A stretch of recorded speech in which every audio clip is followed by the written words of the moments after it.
Hello friends, मैं हूं अलका यादव। जी हाँ, एक और कहानी सिर्फ और सिर्फ आप सबके लिए। और आज की कहानी का नाम है कौन सा काम सबसे पहले। एक बार की बात है, एक बार एक किसान था। वो बुध का बहुत ही बड़ा भक्त था। एक बार किसान ने बुध को अपने घर पर बुलाया और किसान के बार बार प्रार्थना करने पर बुध उनके घर आ भी गए। उसके बाद किसान ने उनका स्वागत सत्कार किया और उसके बाद शाम के लिए प्रवचन का आयोजन किया। और जैसे ही शाम हुई, वहां पर गांव के सब लोग आने शुरू हो गए थे और महात्मा बुद्ध प्रवचन देने लग भी गए थे।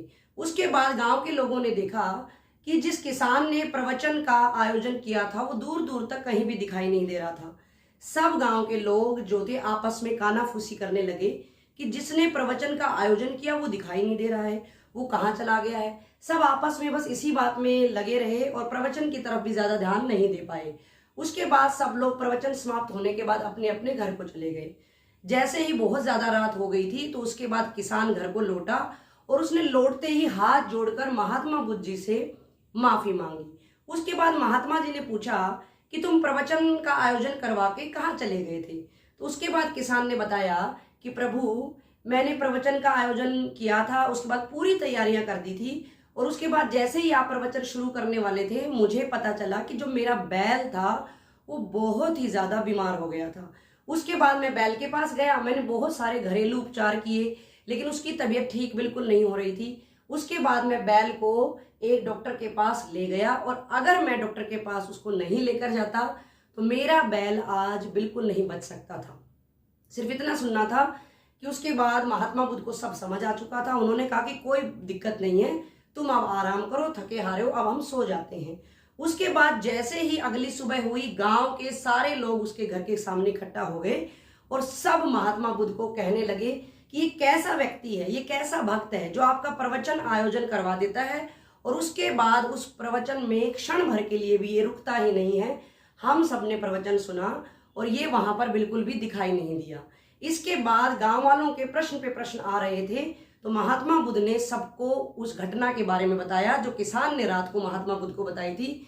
उसके बाद महात्मा बुद्ध ने जैसे ही घटना सुनाई, सारे गांव के जो लोग थे वो सर झुकाकर खड़े हो गए थे। सबको पछतावा होने लगा था। हाँ, साथ में महात्मा बुद्ध ने यह भी कहा कि मैं यहाँ पर तुम्हें बताना चाहता हूं कि इसने मेरी शिक्षा को बहुत ही सही तरीके से समझा है।